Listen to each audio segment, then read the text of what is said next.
গত সরকারে যে সরকারের নেতৃত্বে ইলেকশনটা হয়েছে একেবারে এটা ভেঙে পড়েছিল, একেবারে যাচ্ছেতা অবস্থায়।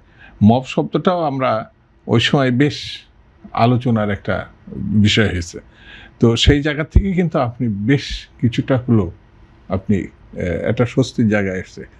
মাসুদ ভাই একটা কথা কিন্তু বলছে, যে জিনিসটা নিয়ে আপনি আলোচনা করবেন, সমস্যাটা যে কোনো সমস্যা, সেখানে কিছু না কিছু কাজ হবে, কিন্তু আপনি কোনো হিসাবের মধ্যে নেন নাই, তাহলে পরে সেটা যদি খারাপ হয়ে থাকে তাহলে আরও খারাপ হবে। মানে বিষয়টা এরকম, যেমন আমাদের স্বাস্থ্য ব্যবস্থাটা যদি ধরি, সেটা কিন্তু খুব সন্তোষজনক এটা বলা যাবে না। আমাদের একটা বড় সেকশন দেখবেন মানে পার্শ্ববর্তী দেশে মানে যেতে হয়, আমাদের ভালো ভালো ডাক্তার আছে, ভালো ভালো ক্লিনিক আছে, কিন্তু তাদের প্রতি আমি যেটা ভেবে দেখেছি আস্থাটা খুব কম। যেমন আমার এলাকা থেকে এখানে এসে ঢাকাতে যেতে একটা ভালো ডাক্তার দেখাতে চাই, তার কাছে নাম লেখানো থেকে শুরু করে তার সাক্ষাৎ পাওয়া যায় কম থেকে আপনার 2 থেকে 3 দিনের ঘটনা।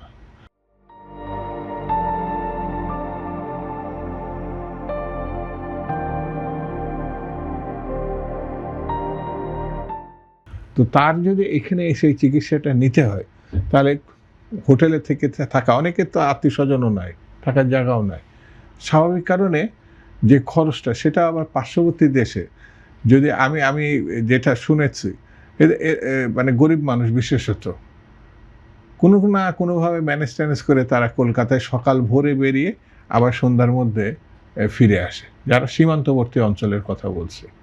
তো দেখা গেল যে বাংলাদেশের টাকা 1-1.5 টাকার মধ্যে সে একটা চিকিৎসা, একটা ওষুধ নিয়ে চলে আসে।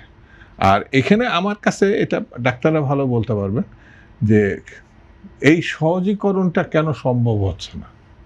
এটা মানে মানে স্বাস্থ্য খাতটাকে আমার কাছে মনে হয় যদি প্রয়োজনীয় লোকের অভাব আছে, এবং এই সরকারি কিন্তু 1 লক্ষ স্বাস্থ্যকর্মী নিয়োগের প্রতিশ্রুতি দিয়েছিল এবং এটা শুরু হতে যাচ্ছে।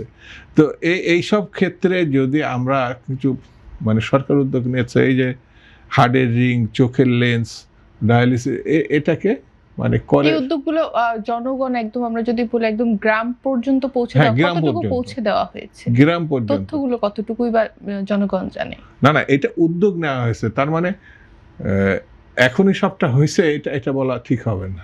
এটা ধরেন জেলা পর্যায়ে একরকম, কিন্তু আবার আরও গ্রাম পর্যায়ে এটা আরও সময় লাগবে। এই দেশে বড় সেক্টরটা হচ্ছে কৃষি। যদি আপনি 1% আপনি সুবিধা দিতে পারেন কৃষিক্ষেত্রে, ম্যানেজমেন্টের ক্ষেত্রে, তাহলে এটা কিন্তু একেবারে প্রান্তিক পর্যায়ে চলে যাবে।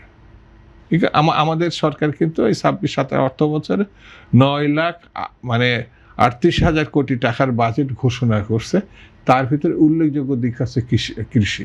সেই জন্য আমার কাছে মনে হয়েছে যে আপনি খাতওয়ারি আইন শৃঙ্খলা, যেমন আমি একটা কথা বলি, এই যে আন্দোলনটা আমরা 24-এ যে গণঅভ্যুত্থানটা, কোটা সিস্টেমটা মানে কি, ছেলেরা চাকরি পাচ্ছিল না, কোটার নামে এটাকে নিয়ে যাওয়া হচ্ছিল।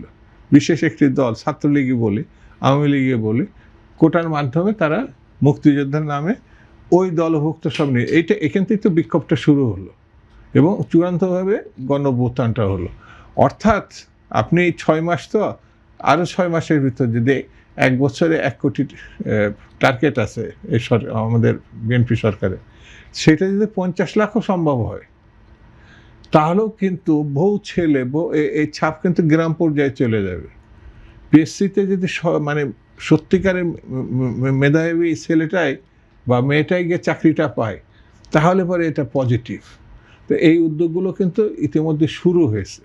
তো সেই কারণে আমার কাছে মনে হয় মানে মোটা দাগে যে মানুষের আস্থাটা যদি সরকারের উপরে তৈরি করতে হয়, সেখানে আইন শৃঙ্খলা, খাদ্য, স্বাস্থ্য ব্যবস্থা, এইগুলো আপনাকে সহজলভ্য করতে হবে।